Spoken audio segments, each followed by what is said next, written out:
Anesthesia Society is 26 years old today, and in general, every 16th of October, the anesthesia societies worldwide celebrate World Anesthesia Day to commemorate the first successful public demonstration of anesthesia.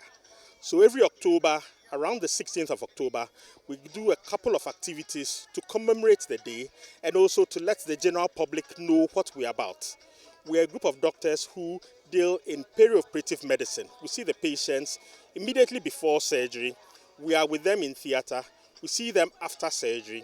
We're involved in pain care management and in all critical care medicine aspects. So the patients in the high dependency unit, in the intensive care unit, and the like. During the COVID pandemic, we gained a lot of attraction because most of the intensive care units, the patients on ventilation, needed our support. Now, to do with the World Anesthesia Day, the local theme for the Ghana Anesthesia Society is resuscitation, be urgent and be safe. So trying to give back to the general public, We are out to educate the public on some of the first aid measures that can be taken basically, that is without any instrumentation, even before the patient gets into the hospital where advanced care can be given. With regard to this, we reached out to the General Society. We are collaborating with the Ghana Basketball Association today. They had organized a sports clinic. So that's a clinic for the young girls, teaching them sports skills in basketball. And we are coming on board, partnering with them to teach them some basic life skills. In this case, we are teaching them the basic life support. That is the first step of cardiopulmonary resuscitation when someone collapses and you are helping to revive the person. We're also teaching them first aid measures for someone who is choking so that you can relieve the choking. And this will come in important not only just to them, but to their loved ones, to their families, to their friends, to their colleague students, if this situation should arise. So in this case, Ghana Anesthesia Society is reaching out to the public, is teaching the laymen the basic steps in resuscitation.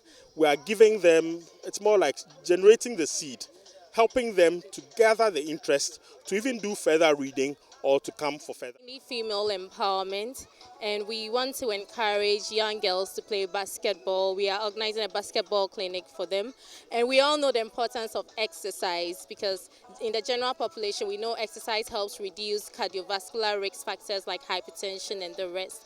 But then there is a component of exercise where we realize that people collapse. So what do you do for a friend when he or she collapses on the field? So that's what the Ghana Anesthesia Society is doing. They are teaching the young girls how to resuscitate people when they lose consciousness. There's another aspect of education, like for sickle cell.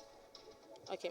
So there is another aspect that we are also interested in. That's our main interest, sickle cell disease. And when I spoke to the girls, we found one girl who has sickle cell disease. And a lot of people with sickle cell disease cannot exercise. They cannot participate in any sporting activities.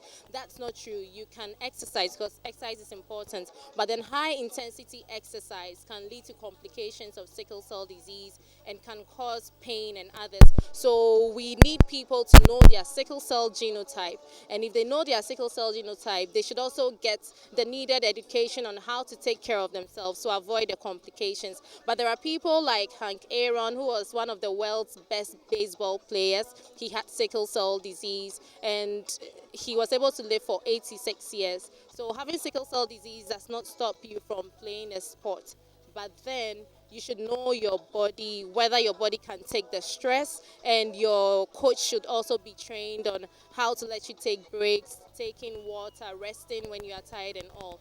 And that way you can engage in any physical, like the Ghana Basketball Association, FIBA, GAS, Beautiful Creations, which is now BC Medicals, ISCC, of course, for organizing this initiative. We all need to work together, the media, the partners, to make sure that we get the girls' interest. Now, sports in the world is growing for females. If you look at even the English Premiership, the soccer now, people are attending the matches and all those. So it's a sport-wide thing. And specifically for basketball, at the head office, at FIBA, that's what the concentration. And we, like we have indicated in our purpose, SDG, are particularly interested in making sure that we develop the sports for the women. First quarter in 2023, we are going to roll out the national championship for the schools, and that's where, in fact, we even wanted to go further down to the DHS level, but unfortunately, all the facilities are in the SHS institution, so we'll start from there.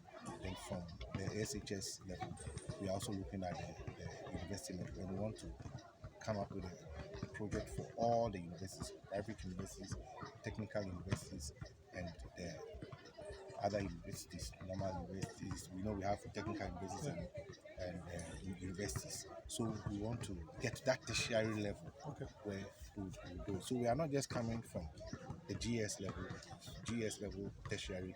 Then by the time we get to the third year, we are now looking at the GHS level where this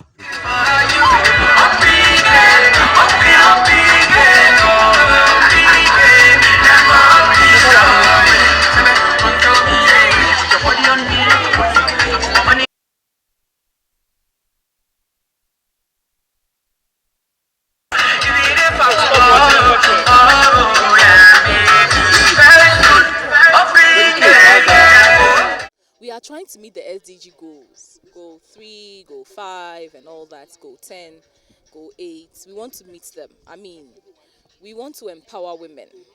And we are empowering women health-wise. We are empowering women education-wise.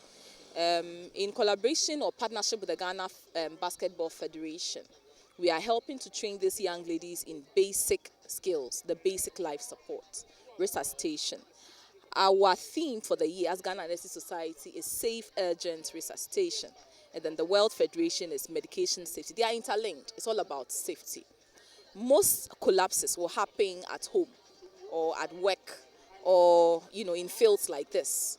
You won't have a lot of collapse in hospital. And the other thing about collapse in hospital is you have ready hands.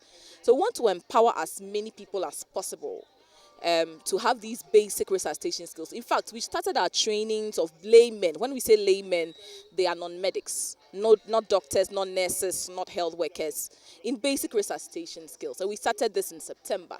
We've trained quite a lot of people. We've been to media outlets, and I think we've been to your station as well. So we are happy with this opportunity to train over 150 people, including 100 young ladies, in these basic life support skills. We take every opportunity that comes our way. So we've been to entities, we've been to creches, we've been to hotels. So any entity that invites us, we are open to support.